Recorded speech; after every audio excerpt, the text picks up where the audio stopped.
What's up? So apparently I gotta do this again because the first video got lost somewhere in the void. I don't know what happened.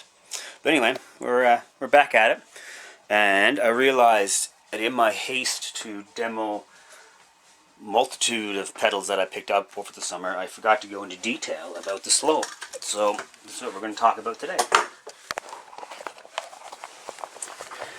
So, nice little compact dude. Nice color. I think last time I was talking to you, or one of the times you were amazed your pedal was sparkly. This one's sparkly too, so I hope you like it.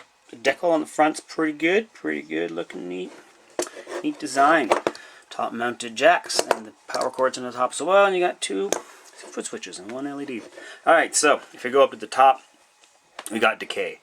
This is a reverb pedal, so I'm pretty sure you know what Decay means, but some of our less intelligent followers may not know. And so this will control how long it takes the reverb effect to fade away. Next we have Filter, which is their fancy name for tone. Pretty much it acts exactly like a tone knob for the reverb. And then Mix is obviously like your wet dry. They have a really nice thing done on it where there's a line on the casing, and when you put the mix knob to there, it's unity volume. So if you want boost, you know you got boost. You want it in the background, you know you got it in the background. Right there is exactly the same. I like that feature. Next we got the X controls. So depending on what position your mini toggle switch is in, this thing does different stuff. So if you're in the top one, dark, which makes the Decay a sub-octave louder, or sub-octave into your mix, the X controls how prominent that is, how much of that sub-octave you're going to hear. In Rise, it controls the length of time between when you hit a note and when the reverb kicks in. So that's pretty neat too. And in Dream, it controls the amount of vibrato that's mixed into the reverb. The depth knob has two functions. Controls the depth of the modulation, so how much modulations goes into the reverb. And if you use the secondary function by holding down the foot switches and twisting this, it controls the speed. It also has sine, warp, and sync, which supposedly change the waveforms in this reverb, and it's supposed to change the way it sounds. I've messed around with them, and I didn't really find any difference. So anyway, it's nice to have them there, but no tangible difference in the tone. Yeah. So what do we got next? We got the bypass switch. Obviously, it turns it on with one LED, and the sustain. The sustain knob does different things depending on the mode it's in. So if you're in dark, which is the top mode, you hit sustain. Actually, if you're in dark or rise, the top two, and you hit sustain, it'll ramp the Decay up to maximum, and until you let go of this foot switch, and then it goes back down to wherever the Decay is set to. So you hold it down, ramps up the Decay, let it go, and it goes back down. In Dream, you play a chord and you tap the old sustain button, and it will create a drone of whatever key you're in with that reverb. Everywhere I look, they kind of call it a pad. I don't know what they're fucking padding. Like, to me, it's just a drone. I don't know what they mean by pad. But anyway, all the professionals call it a pad. I call it a fucking drone. But what do I know? And that's about it. And we've had some complaints last time about my squeaky chair. Some viewers were very upset about the noise in the background that it made. So today I got a new chair. And yeah, no more squeaks, so you guys can leave me alone. And now we're going to take a break and get to hear some tunes. Bye-bye. Alright. Back at you. So we got the Slo plugged into the effects loop in the Swiss thing, so let's go ahead and turn the effects loop on. And we got it going into the Mesa, and we're using the new hollow body. Boom! So, make sure there's nothing in the effects loop for the amp. So there we go. That's a normal drive. Let's get some more volume on there.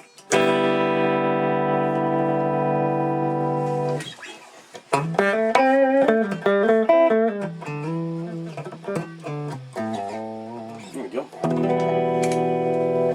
Now we're gonna go with dark. So, let's do dark.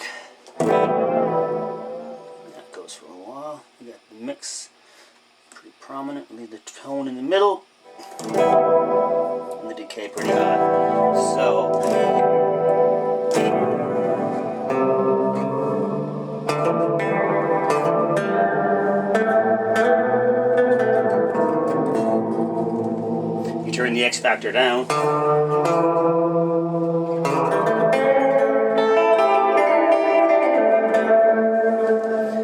X factor up. A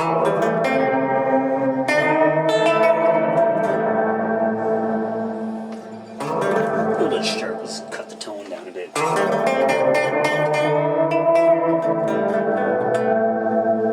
Interesting. Okay, so and you try to change the wave. So this is sine.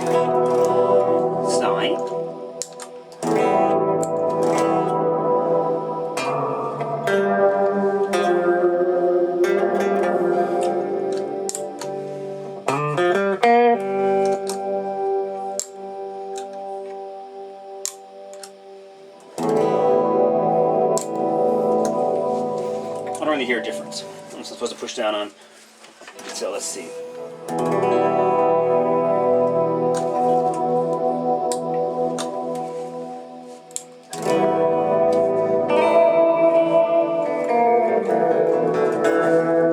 I don't hear a difference.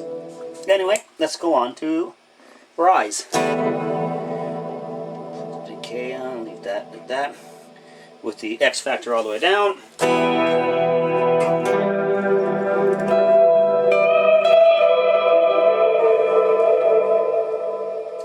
It's right away when you turn the old X knob up. A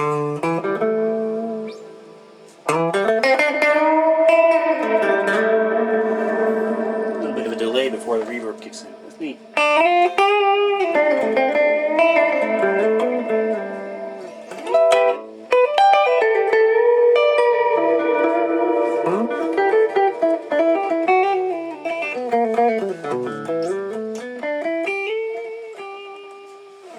That's kind of neat. The sustain, let's do it on this one. If you know.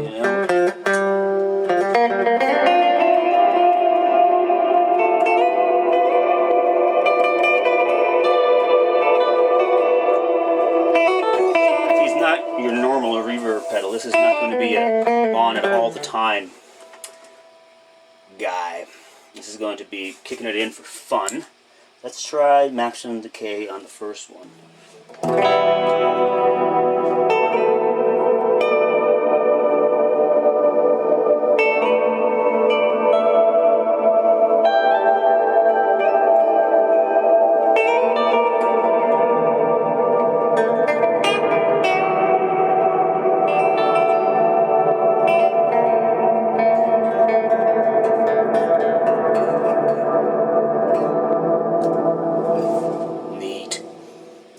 Now we'll go with my favorite, which is rise. Sure.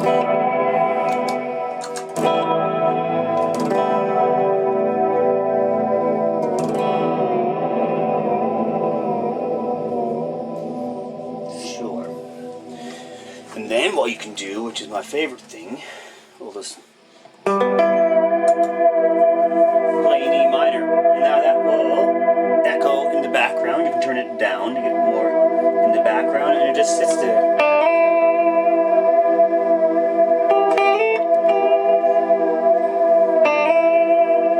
Well, let's see what this sounds like.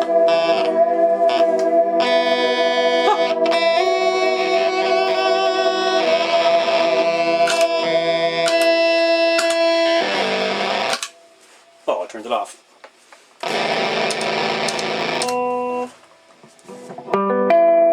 Let's try again.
Boom. But that's that.